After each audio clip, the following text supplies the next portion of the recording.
النهاردة عملت قراقيش باليانسون والكمون وطلع تحفة تحفة. يتشرب جنبيه شاي سادة أو شاي بلبن في السقعة دي. قومي كده بطلي كسل واعملي لولادك شوية قراقيش يطلعوا حلوين، وتدفي بيتك بالفرن وسخونية الفرن والريحة الحلوة اللي بتطلع من القراقيش. اتمنى يعجبكم الفيديو ده، ولو عجبكم ما تنسونيش في المشاهدة واللايكات بتاعتكم، ويلا بينا نشوف الطريقة ونقول بسم الله. خير عليكم، مساء الخير على كل متابعيني واحلى متابعين. النهاردة بقى عشان الجو ساقع، عايزة اولع الفرن في اي حاجة. اولعه في ايه؟ قلت اعمل قراقيش. الحقيقة في الشتاء يحب تشربي الشاي او اي حاجة سخنة بقراقيش بكيكة باي حاجة كده تكون جميلة ومحلوة. ده عاداتنا في الشتاء. نبدأ بقى ونقول لكم بسم الله. تعالى هنعمل شوية قراقيش حلوين كده ان شاء الله يطلعوا كده حلوين قوي. هنا كيلو دقيق، عليهم نص معلقة ملح، بقلبها كده. خلاص كده.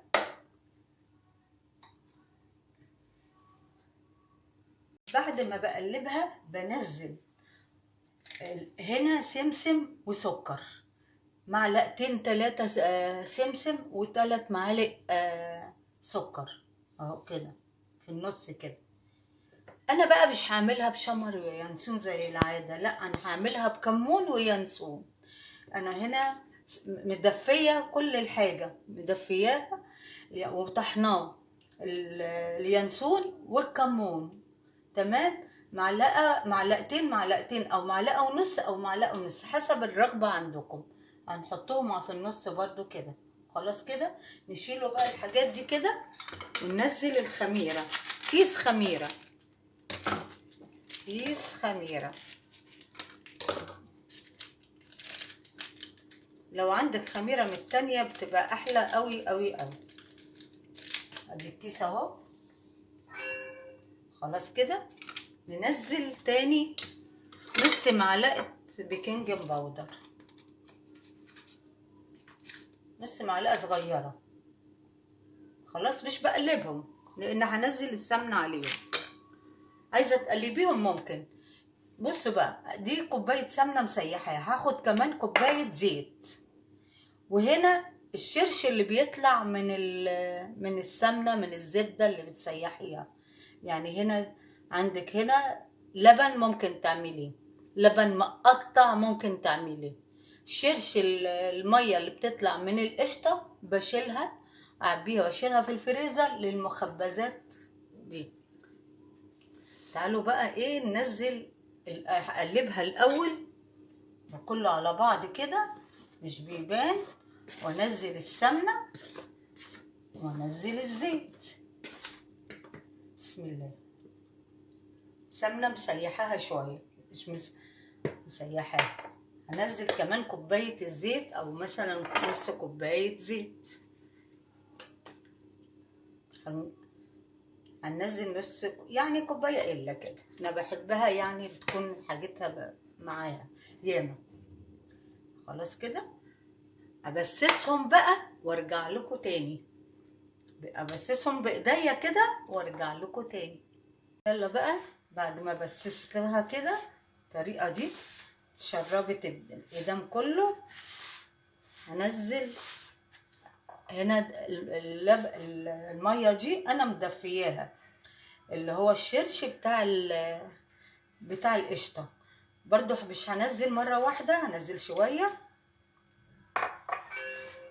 خلاص كده. شويه شويه.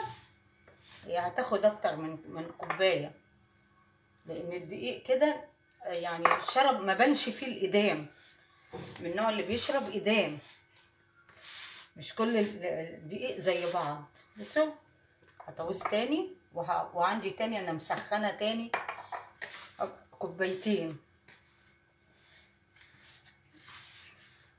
بصوا يا جماعه، هعجنها بقى واوريها لكم هتاخد قد ايه؟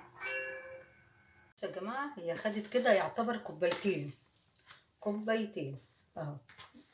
ما تعجنهاش، انت بتلميها بس ما تعجنهاش.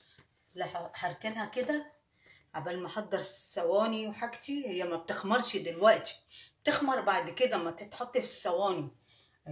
ريحيها بس شويه، واوضب واغسل مواعيني وحاجتي وارجع لها تاني اوريها لكم. بقى كده انا ريحتها شويه عبال ما روقت حاجتي وغسلت مواعيني وكده. تعالوا بقى نشوف هنعملها بقى ازاي. هي بصراحه الساده بتبقى حلوه برضو قوي قوي بالشاي. بسم الله.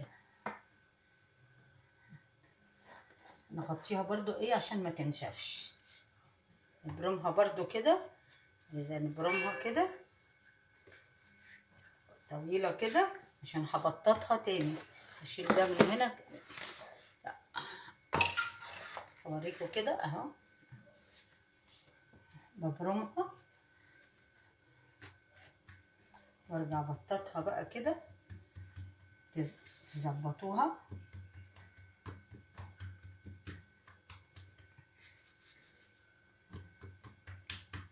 ما تخليهاش رفيعة ولا تخينة، يعني هي بتخمر برضو، يعني هي بتخمر. انت بتسيبيها في الصواني بتخمر.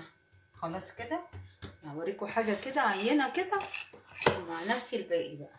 بصوا يا جماعة اهي، بحب اعمل بدي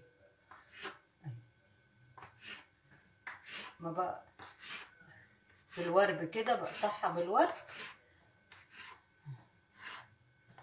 عايزه بقى تعمليها برضو كده، هوريكم حاجه تانية برضو واقول لكم ازاي بتعمل. خلاص كده حطها في الصينيه واوريكم الطريقه تانية. الطريقه التانية ممكن تمشي عليها كده او بشوكه. هي الشوكه تبان اكتر وهوريها لكم. هجيب شوكه واوريها لكم.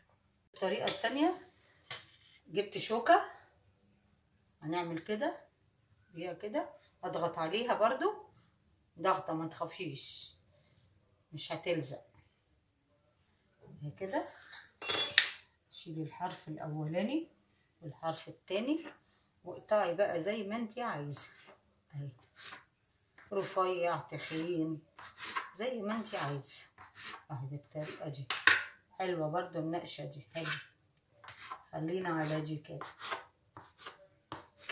خلاص كده رصهم بقى واخلص الكميه وارجع لكم تاني. كده خلصت الصواني. الكيلو طلع الصواني دي 4 صواني بس، دي صغيره. سيبها تخمر شويه واحطها بقى في الفرن. اولع الفرن واحطها على درجه 180 او 200 حسب ظروف الفرن بتاعي. فكده بقى طلعت العجينه حلوه جدا، طلعت قطعت ياما.